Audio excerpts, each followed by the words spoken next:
Hello and welcome to Face to Face on Channel One Television. I am Umaru Sanda Amadu. Face to Face is our show where we bring you the big interviews with the big personalities. And today I have a very big person to interview. He is the general scribe of the party that came asking for your votes, which votes you gave them, perhaps even more than they would have asked for.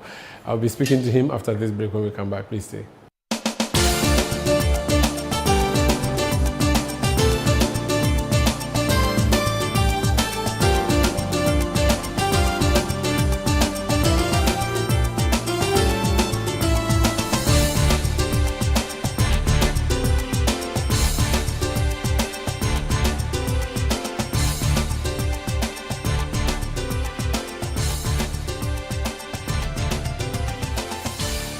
In a world filled with challenges, we all need guidance, hope, and a lifeline to anchor us. This is Lifeline, and I'm your host, Fred Crunchy Mensa.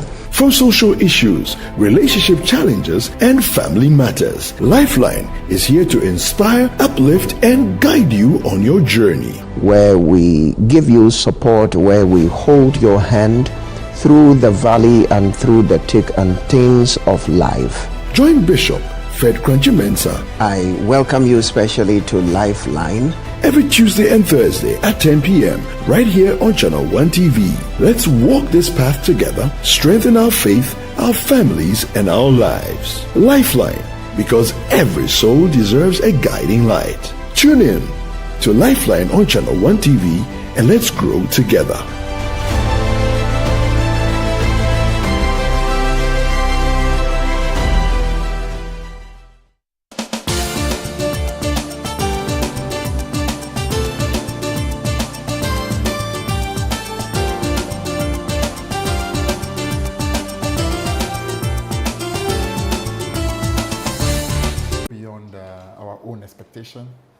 So I would say because of that, for me, the dancing didn't last very long. Because you know what, when you are conscious of the fact that this victory transcends you, you move into what you call a state of humility. When you feel this victory was primarily you, then you stay in that basking and that dance. But for me, I quickly saw that this victory was way beyond even the NDC.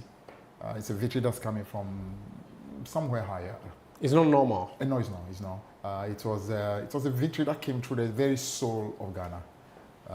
And I keep saying, especially to my NDC people, that we need to understand it. And that understanding brings humility. So instead of starting to feel all powerful and feel as if, yeah, the country finally is ours, let's do with it what we want. It's a victory that actually should humble us. Put us in a state of soberness. So you have to be measured, you think? Yeah, and make us realize the enormity of the call that is upon us in order for us to be able to rise to the occasion and do what it is the people of Ghana want. In the wake of the victory, there are some analysts and a lot of the times MP people who have said, listen, this wasn't an NDC victory. Absolutely. It was a rejection of Akufo-Addo.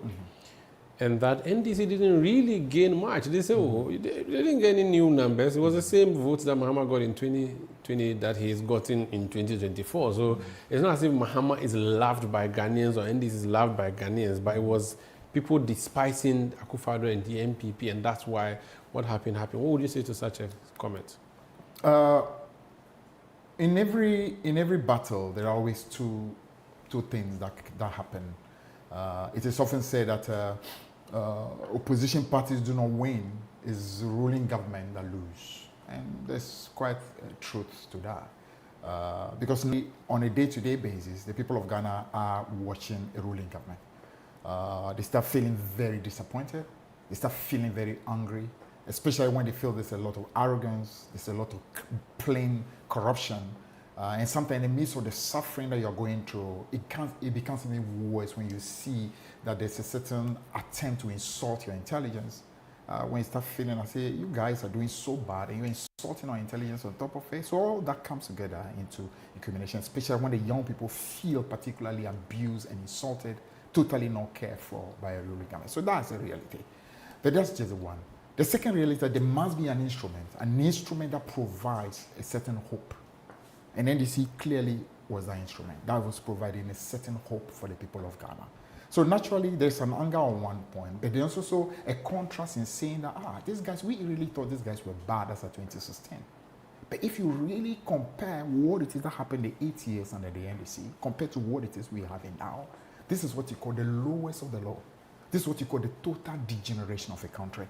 This is what you call the collapse as far as what you call the morality of the country is concerned. This is the lowest president in the history of the country. So by extension, Ghana's soul was rebelling against what I call the highest level of degradation, the grossest level of darkness that had engulfed her through the embodiment of Nana Akufo-Addo. Is that how bad it was in your estimation? That's how bad it is. So I keep telling the NDC people, this was not a victory of the green against the blue, but this is actually the victory of the red, gold, green, and the black stars in unity against the abhorrent, degenerate, decadent blue that represents the lowest Ghana can ever go. But then the flip side would be that the green wasn't necessarily attractive, but the green was the only viable alternative, and that's why people went for the green.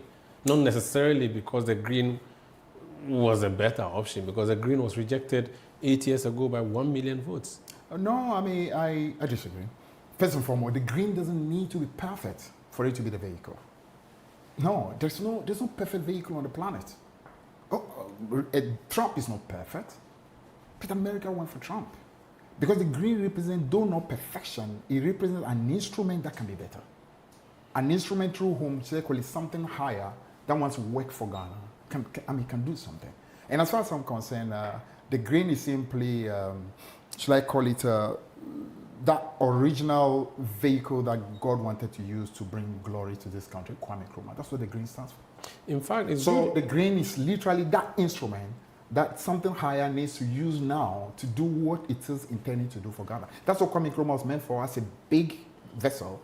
And really, that's what the green now stands for. It's good you're using green and blue, symbolism for NDC being green, MPP being blue, which is going to be my next question.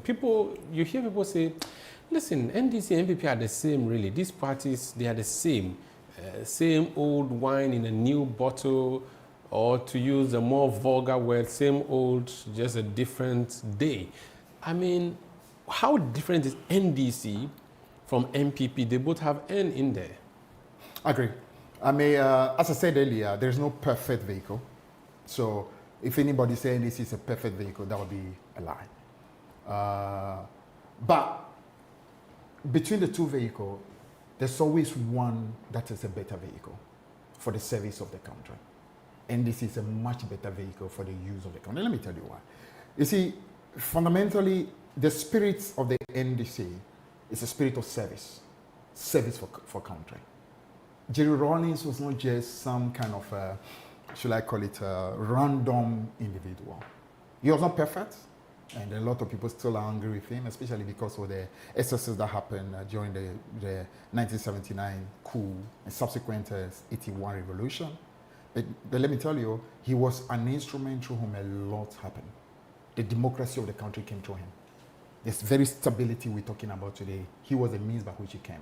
He also was the means by which was called the infrastructure of the country that had collapsed, started being brought back. So he basically brought a vehicle that was relatively a better vehicle for the transformation. NPP, on the other hand, sorry to say, and often they don't like that, if you watch the history of the party well, the DNA of that party well, I'm talking way before independence, even through the UP, through the PPP, all the way to the NPP, fundamental has always been a vehicle that think about itself first. If we won't have it, let nobody have it. So they oppose against everything, oppose independence, oppose the 1992 Constitution, anything about them is about me. In fact, even for our unity as a country, they didn't want it. They wanted the Federation of Ghana. They felt the resources belong to a few of them. Let those people have the resources. The rest of the country can't stay. And this is one that seeks to bring everybody together. That's why we call it the umbrella. And if you are wishing the victory of this party in 2024, you literally see green everywhere in the country. That is truly what the party has always been. A party that unites Ghana better. A vehicle that wants to work for the people better. So when you say they are the same, they're not. Because one, even though not perfect, works far more for everybody, while the other pretends to be a very good political party. But fundamentally, it is selfishness, it is greed, it is deception, it's hypocrisy. So it portrays what I call the real darkness. Whereas we, not perfect, try to be an instrument for a lot more light to come. Generally, these are your principles: capitalist, leftist. Okay, so capitalist, rightist, or right of center being the NPP. leftist, socialist, left of center. That's you, the NDC. No, Generally, that's how it's seen, isn't it? No, I think that's too simplistic. You're not left of center? No, let me explain to you. It's a bit too simplistic if you put it that way. It's almost as if it creates the impression as if capitalism is evil and socialism is good. There's always what you call nuance. There's always a middle point. Both parties say they are center. So center means you are combining the best of both worlds. That's it. MPP claim that they are more right of the center, whereas NDC say we are more left of the center. They both are centrist. So both fundamentally therefore believe that private sector is a means by which you can, and in truth, Africa has always been a private sector continent. So let me land with the question that you can answer. Now, Mm-hmm. you are seen, or you claim to be the mass party engaging in support for the masses. That's what you really belong or believe in. But the argument is made that when Kufuor came, he brought national health insurance, he brought free buses. Akufo-Addo came and brought free senior high school. That's as mass as you can get. So people say the line between the two parties are really blurry. I mean, what is NDC and what's MPP? MPP is doing a lot more social intervention policies. Why would you say that they are not a socialist party? Yeah, that's a very beautiful angle you just brought. But let me tell you the truth. You see, when something is not fundamentally coming from you, when it's not coming from your true essence, it becomes what you call a form rather than the real life flow in it. So it's not original? It's not, first of all, it's not original. And two, even if you watch the manner in which they go about it, you can see for them, it's simply a means for power. It's not a genuine commitment to it. It's simply about a means to power. And when you have something that you're using just as a vehicle for power, you do it terribly. But they got to power and they did it. No, let me tell you. First of all, if you take for the national health, for instance, they could not even do it national. We brought it as a national party. But they introduced it. No, they introduced it. We actually, what you call, it started national health, what you call insurance, started in the form of what you call, we started in Koranza at the Catholic Church. Basically, even if you check... Under Rollins? Under Rollins. Even if you check the, what you call the I would like call it... the bill? No, if you go to Parliament, you check the what act, you call the Hansard. The Hansard, you will see that then spokesperson for the MPP for health was opposed to it when we were actually using what you call there's a word, we were piloting it. You're supposed to it. He actually said it was going to be a threat to the health. So we actually piloted that project. They actually came and conveniently for politics decided to embrace it. So they kept at the level of mutual health insurance. When we came, because genuinely that's who we are, committed to doing it well, we take it to become a national thing. So no matter which district you operate in, you can have access to it. That's how it's done. Even for this free SHS that they boast about, watch well the way they've done the free SHS. For them, it was simply political, what you call vote-buying gimmick. That's why, for example, they were terrorizing the headmasters. Nobody dared to criticize. Even though the people who are involved on a day-to-day, including the teachers, the NAGRA, like things are not well. So you dare not, because you dare not unsettle the political vehicle. Because that's what it is for them. The real political party that cares does not do things for votes. First of all, you do it well. And then by doing it well, vote then control. So it's not a chase for vote, it's chase for what is well, and then vote then chase you. But for MPP, it's simply a party that is constant. That's why I told you that it's a party whose DNA is fundamental about themselves. What it is that can win a vote? What can we do? How can we deceive them? Oh, this one looks like something if you do for the public, you get vote. So basically, so 1D, 1F is scam. 1V, 1D is scam. What was it? Just mention them. Planting for food. It's all slogans. Because they believe that once you throw slogans about, you can deceive people. They did the same thing in John Kufuor's time. Zero tolerance for corruption. It meant nothing to them. A very, very corrupt bunch. Then the next one, they use all kinds of words. That's who they are. So if a teenager wanted to choose a political party, wanted to go and get a party card, getting ready for the next election, they have not tasted Rollins, they have not tasted Kufuor. The closest they've seen is Akufo-Addo and maybe a latter part of Mahama in this early part. You are saying to them that there's a difference between NDC and MPP, and that NDC is better. First of all, take John Mahama. Watch him. So is it the personalities or the parties? The personalities often embody something about the party. Watch Nana Akufo-Addo. Watch Bawumia.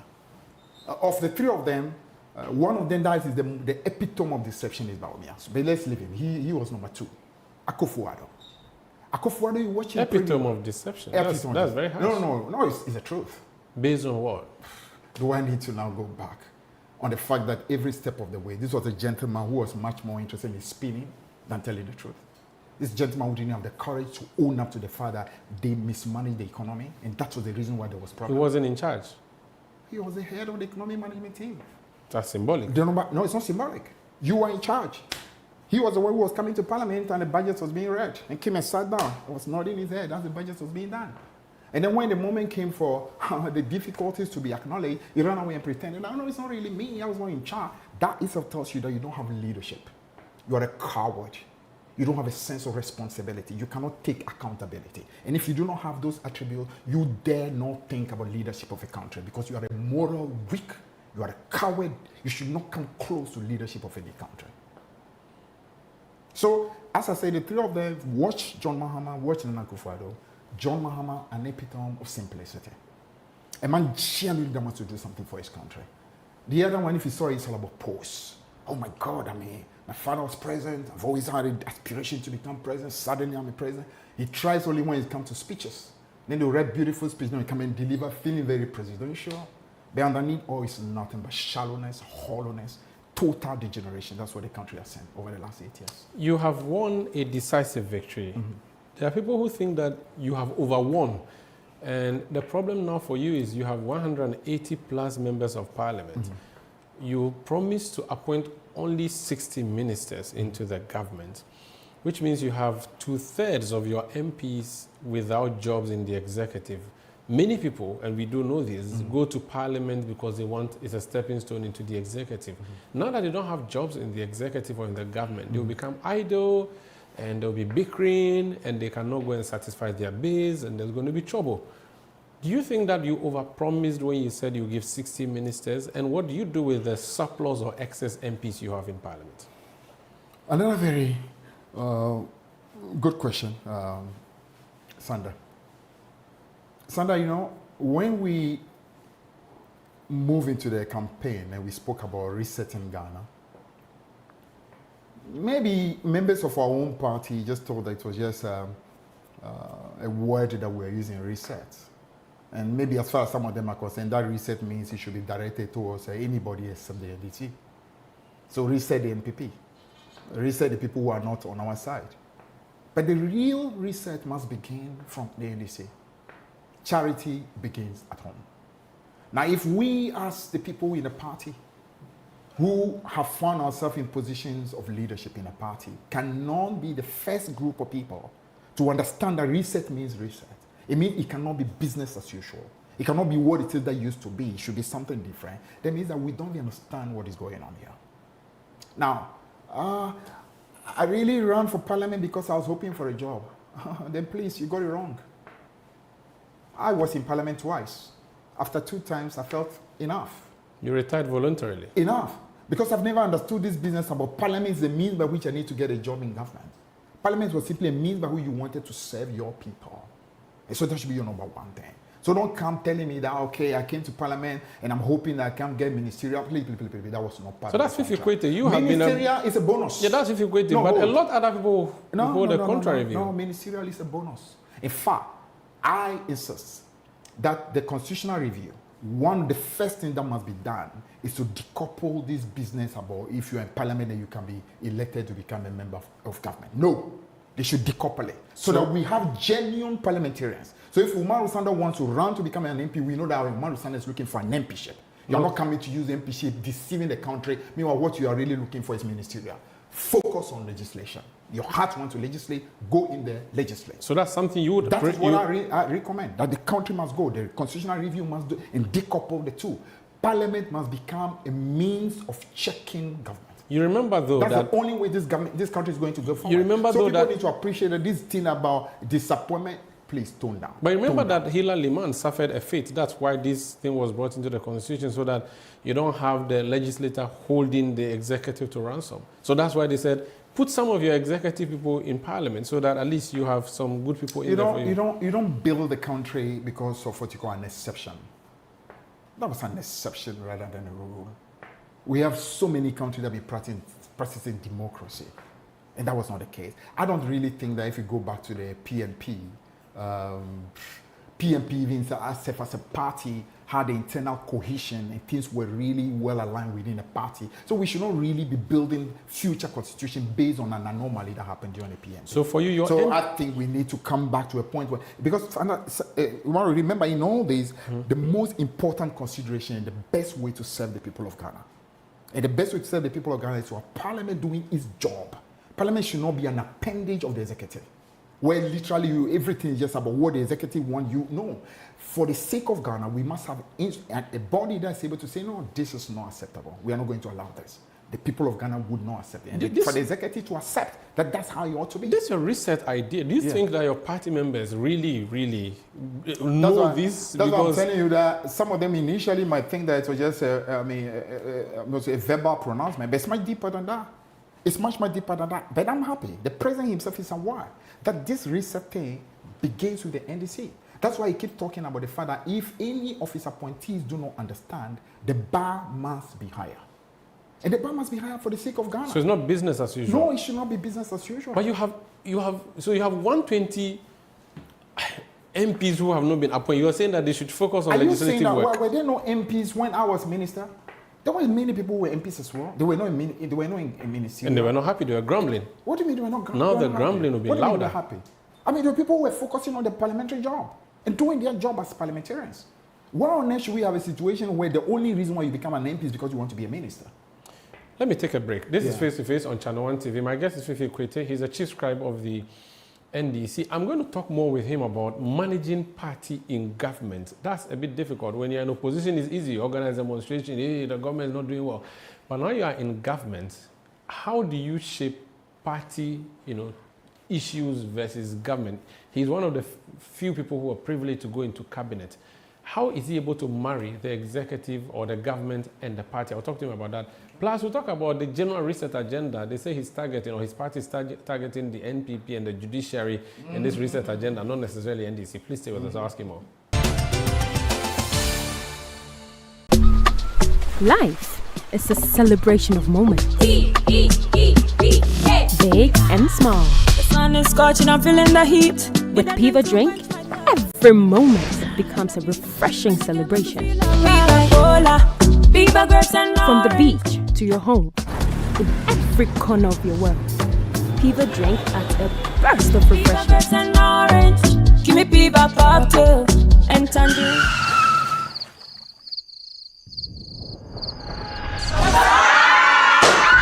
Celebrate every moment with Piva Drink.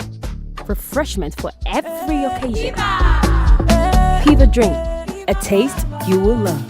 P for Piva. This advert is FDA approved.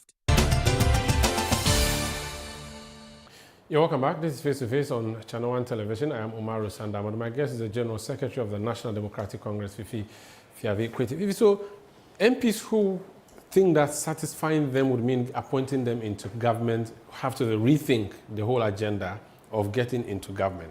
What about satisfying party people who say, we want jobs, our party is in power, we have to take over all the jobs? How do you deal with that? I know that. It's a paradigm that we are operating in. And paradigms take a while, to go through the proper transition in which they ought to go. You appreciate that this whole thing is coming from a certain mindset of, it's the adversarial politicking that we set into motion. It is me versus them. So when I win, I take it. When you lose everything. And when you win, you take it. And when I lose, I take everything. So it becomes a situation where Ghana is now become a prize being fought over. Pizza. Yeah, Ghana is now like pizza. So when NDC wins, NDC has the pizza, NDC eats all of it. When NPP wins, NPP has it, NPP eats all of it. I would say at the embryonic stage, at the beginning of a democracy, these tendencies are understood. Just like little kids who haven't yet mastered, who haven't yet come to a point of mastery. And point of mastery means starting to appreciate that this whole journey fundamentally is about Ghana. It's not about NDC, it's not about NPP. I've made this statement before and I want to make it again. Ghana is not the property of the NDC. Neither is Ghana the property of the NPP. So both sets of supporters need to understand this. We need to let that sink into the psyche of Ghana. Go fully into every member of NDC into every member of NPP and appreciate that number one agenda must always be Ghana. In NDC in particular, my members, and there are millions, need to appreciate anytime you sing that anthem of the NDC, it starts with, arise, arise for Ghana. That's what our anthem says. Arise, arise for Ghana. So anytime you sing that, you are indirectly affirming that this whole vehicle called the NDC is here fundamentally for the country. Now, it's human to expect that after 8 years in opposition and suffering, I need to have something. So that's fine. And so you can see a bit of that happening, where, for example, the people who are in government, ministers, they're coming from the NDC. I mean, deputy ministers are coming from NDC. The CEOs are coming from NDC. The ambassadors are largely NDC aligned. The director of various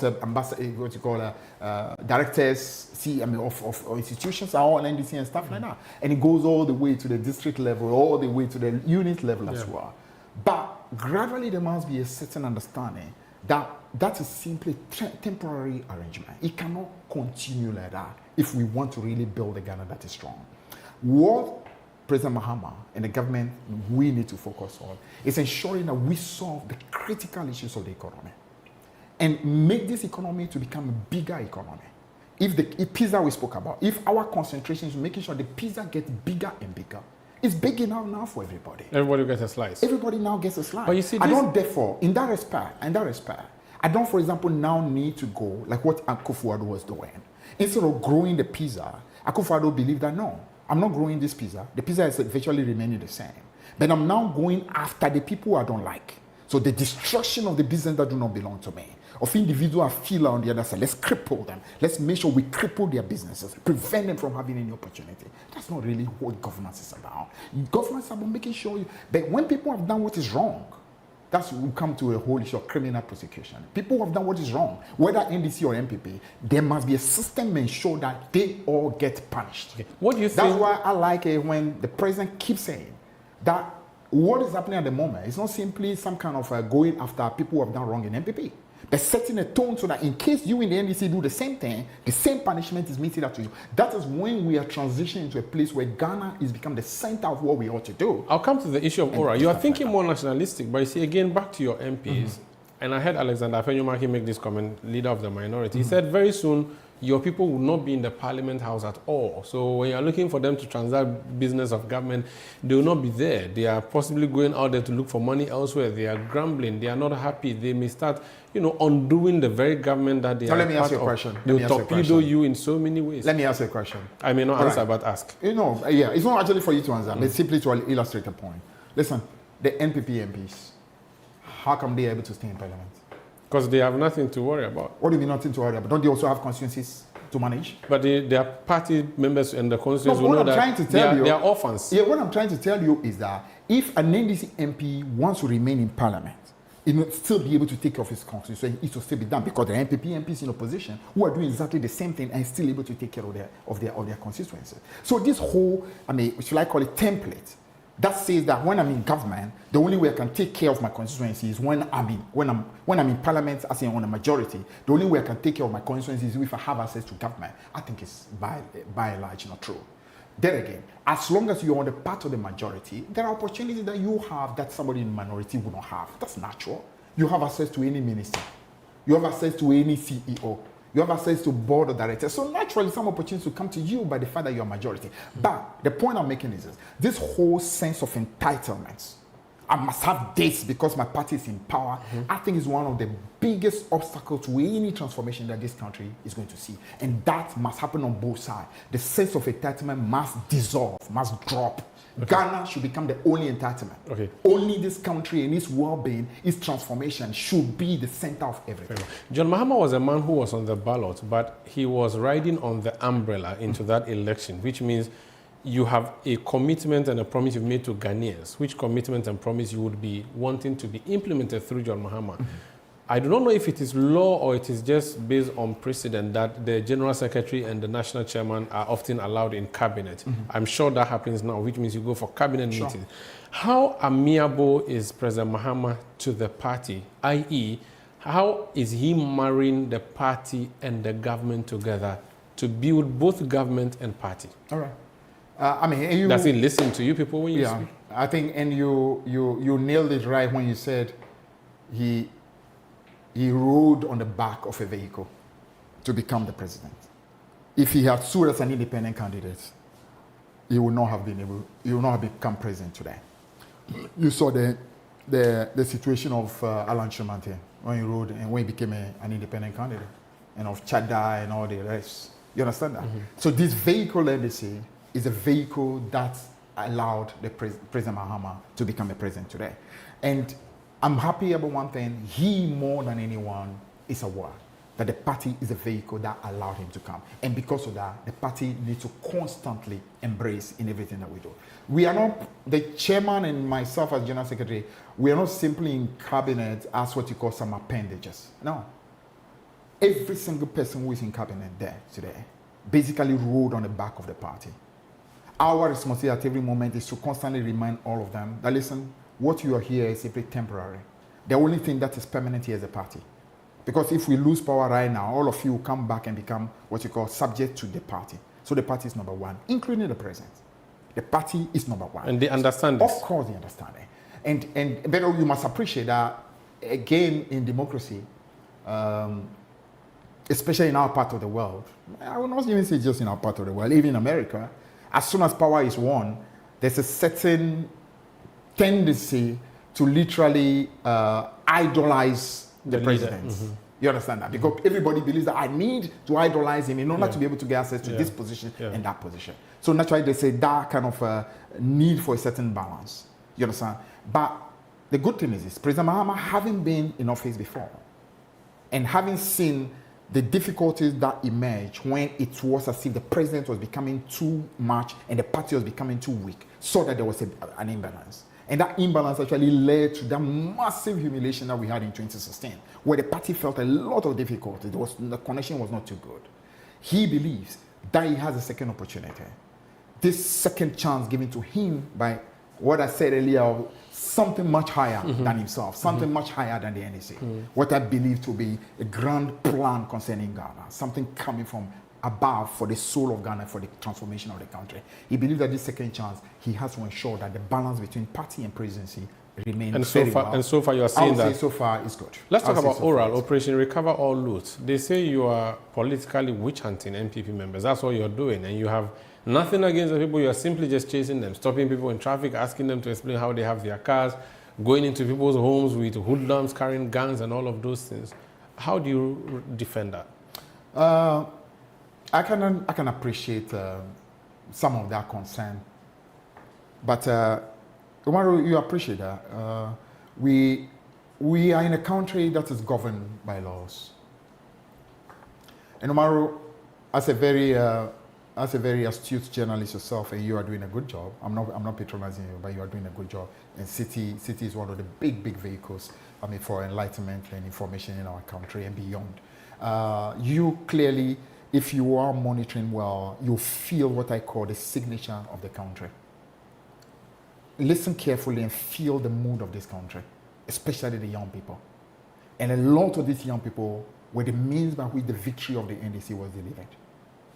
Trust me, in that whole reset conversation, one of the things that these young people want the most is the establishment of the fact that anybody who does wrong to this country must be made to account.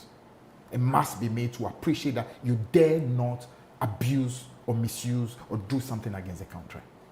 So it's a different conversation that's going on. If anybody who is sensitive and listening well, you know it's a country that is calling for accountability.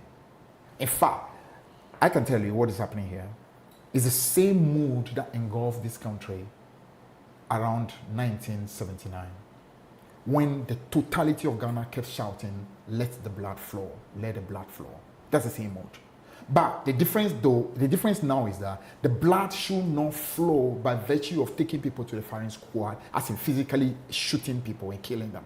But the blood must flow by ensuring that the systems of accountability must work. If you do what is wrong, you must face it. If you stole, you must be brought to book. And then that's not all, setting a tone to even the people in NDC, that even you we are watching with eagle eyes. Any of you that does the same thing, you also must face the same thing. So I would say it's a total reset of our whole judiciary system. And Umaru, you must appreciate, this is a country whose motto is freedom and justice. You understand that? It's like the two principal wings on which this country is flying. One of them has to do freedom, which is critical. Because freedom is what liberates all the people to be able to fulfill their potential. And as NDC, we believe that we are an instrument to be able to provide that liberty to the people of Ghana in order for them to feel to maximize their potential at the economic level, at the political level, at the cultural level, the social level, in technology, in business, in everywhere you can. But at the same time, justice must be what you call rooted and anchored. Rooted and anchored means nobody is beyond the law. You do what is wrong, you must pay. Including NDC. Anybody, including the NDC. We would see. You can give us an assurance here. I can tell you. If any scandal erupts relating to an NDC person, I can tell you that right even in the heart of cabinet, that statement is being made again and again. That charity will begin at home and to start from the very leadership of the NDC. And if you start from the leadership and they say, who born dog for you to be a district chief executive, for you to think that you can fool around, or for you to be somebody working even below that level, or at the regional level. If it's starting at the very top, then it means that anybody will be. So if oral is indeed intended to go after loot, it's fair enough, but they're saying that the process and the procedure you are using and deploying is anti-democratic, and that you are remembering your days of a revolutionary party, and those are the things you are doing instead of allowing the law enforcement officers and agencies to do their work.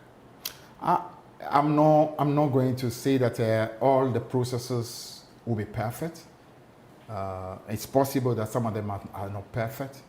But I would say is that those who feel that the systems that are being used are not right or can be better, they have means by which they can seek what you call redress to ensure that the systems are better. Okay. If you feel you are not supposed to be sent to court and kept beyond a certain number of hours is being done, you have the legal system. And I can tell you, we don't want a situation where we are moving away from 8 years of perversion of justice in order for us to talk reset, only for us to literally, what you call, establish the same, what you call, system of perversion of justice now in favor of the NDC.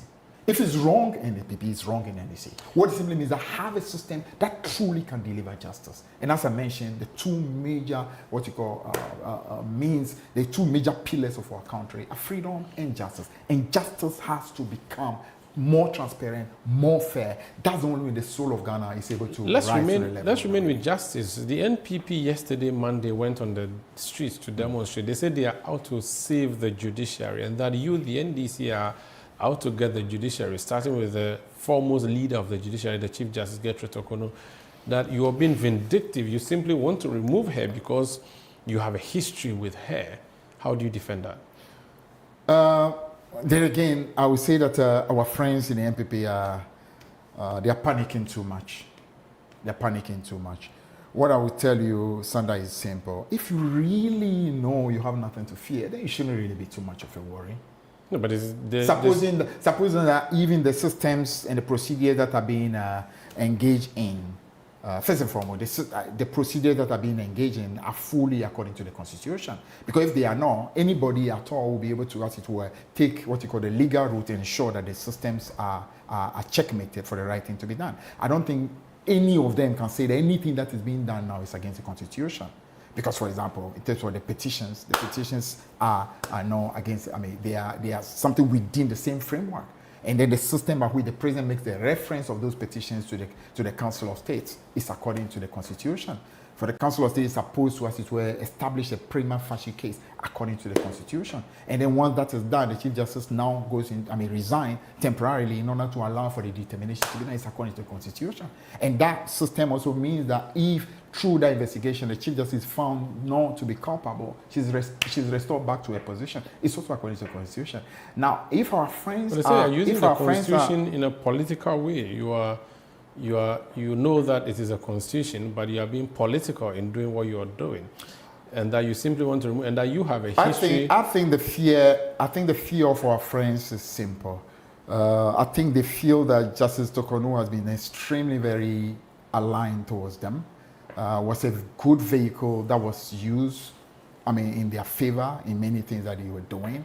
And they also believe that somehow, because she's aligned with them, as long as she's there, she may be able to be used to, as it were, set up system to help them when the most corrupt and the most guilty among them appear before the justices. Her presence will be able to help them so that they will be able to escape.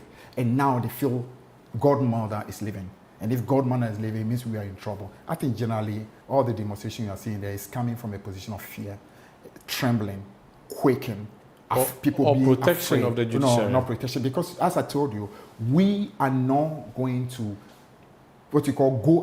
speak against the perversion of the judiciary, only for us to come to power and talk reset and set up exactly the same perversion of the judiciary. But you've sent 7 people to the Supreme Court. They say that you have started packing the court. You complain about that. 4 months into your administration, the first thing to do is to nominate 7 persons to the Supreme Court. Yeah, but these 7 persons, if you watch them properly, these are people who long ago should actually have been in the Supreme Court. Most of them are far, far, far, far more senior to some of the people that Nana Akufo-Addo was busy putting in the Supreme Court. Now, so if you are Umaru Sanda, you are by far a senior, and then somebody rather come and take juniors who are far lower than you in experience and jumps them over you to become the Supreme Court. And then the government or reset come and say, no, that actually is not the right thing to be done. Make sure the seniors are restored back into that same position. What is wrong with that? Their problem is simple. Their hope was that because they had packed the Supreme Court, that packing of the Supreme Court will remain in order so that when there are cases of corruption and so on appear, the room for maneuverability becomes small, and then therefore they will be able to get an escape. Basically, that's what it is. But my friends in NPP, so you decided to remove the head of the judiciary. You got it wrong. The moment for justice is here. The reset means true justice is going to be brought. I remember we did a press conference before the 2020 election, and I addressed that press conference. We did it in Aflao, my constituency, the heart of my constituency. And I remember in that press conference, we said that the Supreme Court of Heaven will speak. And when the Supreme Court of Heaven speaks, true justice will come to the land. I think the moment is here, where the Supreme Court of Heaven is speaking, and true justice must come to this country. And people who have done what is wrong will pay. You sow it, you reap it. What you sow, you are reaping it, and reaping in good measure. Pressed down, shaken together, running over, shagana pour into your bosom. And that becomes a template. So the Chief Justice, a template that applies to NDC, a template that applies to the NPP. So the Chief Justice will go? I'm saying that once the Chief Justice is found guilty, the Chief Justice will have to go. Are you going after the Electoral Commission chairperson as well, but using the Chief Justice role first, where you are? In fact, I spoke to one NDC or MPP officer yesterday who said you want to clear the room for the Chief Justice, so you remove the Electoral Commission chairperson. Is that a plan? Let me just say it this way, that let's focus on first things first. The Chief Justice is the one at the moment. Let's make sure we see how that goes. This is Face to Face on Channel 1 television. And when we take a break and return, there's another issue that John Mahama is doing what he's doing, or President Mahama, let me say that, is doing what he's doing in the NDC because they want to remove the Chief Justice, and then they'll go through a constitutional process and ensure that President Mahama runs for a third term. He is the General Secretary of the NDC. Is that what they are planning? Do they have a new candidate? Do they not have a candidate? Is that why they're looking for John Mahama to continue? The best, striker they have on the field? Please stay. Curious about what's happening beyond your borders? Beyond Borders takes you there. Every Wednesday at 7 p.m. Join Caleb Kuda as he explores the stories that shape our world, connecting you with Ghanaians in other cultures and seeing the world through their eyes. So we've learned one thing: you leave your shoes outside. Wow. Tuesday, I won't go to Ghana dressed in a Lacoste. As director of operations. From international politics to the human stories that define nations, Beyond Borders brings you a fresh perspective of Ghanaians around the world, one conversation at a time. Beyond Borders with Caleb Kuda airs Wednesdays at 7 p.m. only on Channel 1 TV.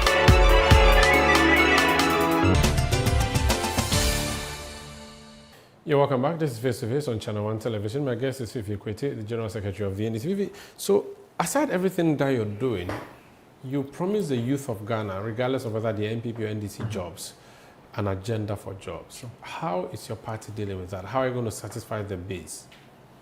Yeah, I mean, and job is critical because that ultimately is what it is that gives opportunity for the people of the country to be able to have what you call a life of decency. And you're talking about God bless our homeland Ghana, make our nation great and strong, you know, bold to defend forever the cause of freedom and the cause of what is right.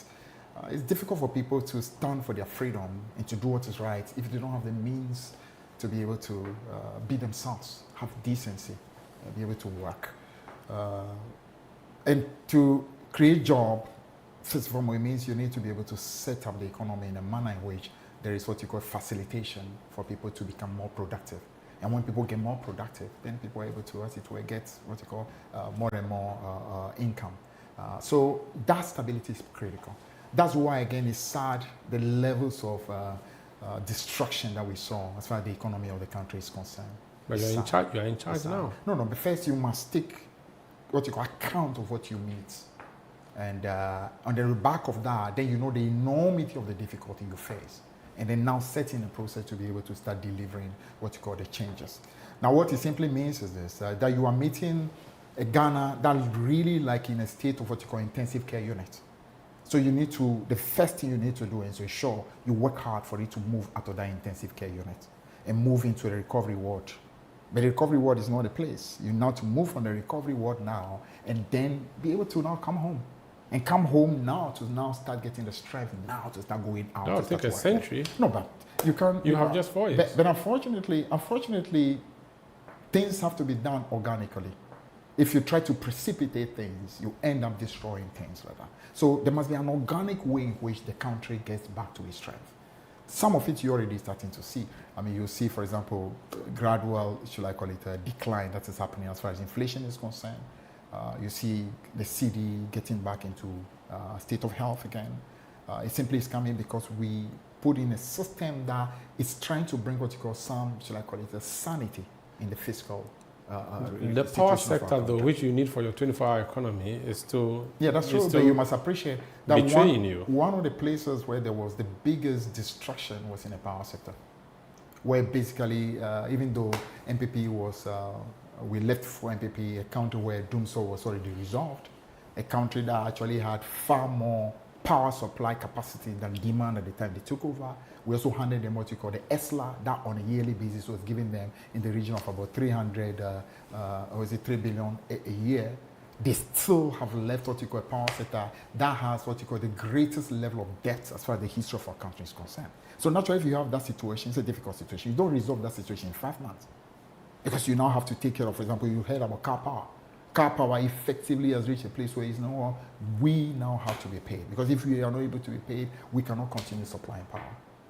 And NPP actually, instead of leaving something that can even pay groups like that, they actually left debt, crippling debt. And you saw what you call the nauseating procurement that happened, for example, in ECG, where they were procuring what you call input to the tune of 10 years. When you cannot even have what you call basic health of that most important institution. So these are things that you have to resolve, but you're not going to just resolve them like with a magic wand. I know the mischief that's going on, MPP busy shouting, doomsday is bad, doomsday is bad. The thing is, you see, they have no conscience. I felt they have MPP. No, they have no conscience. Their level of shamelessness is simply unbelievable. Me, if I were an MPP, having president of 8 years that saw the energy sector destroyed, living the kind of debts that we left, I would not even have the moral authority to speak. But I hear Baumia speaking, I hear the MPP minister, MP speaking, the leader speaking. You have no shame. You have absolutely no shame. If you had any ounce of shame, you would be absolutely quiet because of the level of calamity you left this country. Be quiet and what and the very fact that they have no shame, for me, speaks to the fact that they don't understand that the mood of this country has changed. They still think it's a business as usual. Go into a position and start making ugly noises, start pretending as if you are holding the answers of the country. When you have just preserved like 8 years of the most calamitous rule that we've ever said, shut up and be quiet. Let Ghana be properly reset. You have no moral authority. But they cannot speak when things are going no, bad. I'm not saying that when they have no right to speak. You know, your baby steps are not looking good. They have no right to moralize. They have no right to pretend as if they are what you call the upholders of what you call economic capacity. Yeah, but they have moved away and given you the opportunity now. Yeah, but that's why they need to be quiet. Allow the people of Ghana who have given us this opportunity to be those to speak. But they are people of Ghana. You don't seem to understand it. I'm just saying that don't, for example, tell me about how to solve doomsday when you caused doomsday. Don't tell me how to solve Ghana. Say when you in 8 years couldn't do one thing about Ghana. Say it's not you. I've listened to the other people of Ghana, but not you. Those who were part of what you call this revolution, I can hear them. But you have no moral authority to sermonize anybody on how to resolve doing so or how to resolve Ghana. You have no moral authority. You have scrapped a lot of taxes. You are the IMF. You want to develop this country. You need revenue. Where are you going to get it from? You're going to tax Ghanaians? You're going to go for more loans? What are you going to do? We have, through the budget, proved that it's possible to be able to deal with what you call some expenditure item in order to be able to, as it were, bring what you call revenue and expenditure closer to balance. And you saw that. You saw exactly what has happened. Yeah. I mean, this last budget, you saw it. And people were like, how is that impossible? MPP in India created an impression that without e-levy, without these, things cannot be happening. But we've been able to establish how things can still be done without necessarily imposing all that punishment on the people. Now, when you are able to prove to the people of Ghana that you truly can deliver as much with little resource, when you ask them for bigger resource, they trust you more. Why? I gave you 10, and you're able to use 10 to deliver for me 1,000. Now, if you're asking me for 20 and 30, I trust you. Because you've shown to me that you have a track record of being efficient enough to get the best done with little resource. It means I can trust you when you tell me that, you know what, in order to be able to deliver the bigger agenda, which is the restoration of the whole infrastructure, which is what you call building all the necessary that needs to be built in order to take this country forward, I can trust you more. Why? Because you have shown that you have far more capacity to tell the truth. You are far more efficient. You care about the country more. You want to do what is right. Okay. The next election in Ghana is 3.5 years away. But as a party, and I'm speaking to you as NDC, of course you'll be preparing for that. Are you preparing to resubmit John Dramani Mahama to Ghanaians to be voted by engaging in constitutional manipulation, as is being claimed, that you want Mahama to go for a third term? I understand the question. This I want to say that I feel it's so sad that we even should come to a point where a question like this can be asked. When Mahama leads NDC to victory and talks about the fact that he's resetting Ghana, why would anybody in his wildest imagination means a leader who is talking about resetting, a leader who is talking about doing what is right, a leader who is talking about ensuring that Ghana sets a template that can be emulated and what you call followed by other people across the country? Why on earth would we be the people who wanted to what you call change our constitution in order to allow somebody who has got a maximum of 2 terms to now run a third term? Why on earth would So he will not? Of course he will not. NDC will not put Mahama forward? Please, I don't think we need to waste further time on that. But do you have new candidates to do? Just ask him. Is that not really an insult to a party like NDC? Yes, it is. It's not really an insult. I have withdrawn. But if you can have it's okay. If you can have Bawumia no, don't say it. And Kennedy at Japan running as leaders of a country, let's leave it those two running to become the leaders of a country, you're asking whether NDC has got people? Let's leave it here. Thank you for speaking to us. That's Honorable Fifi Fiavi Kwetey, General Secretary of the National Democratic Congress. I am Umaru Sanda Amadu. Thank you for watching Face to Face. We'll be back next week with more.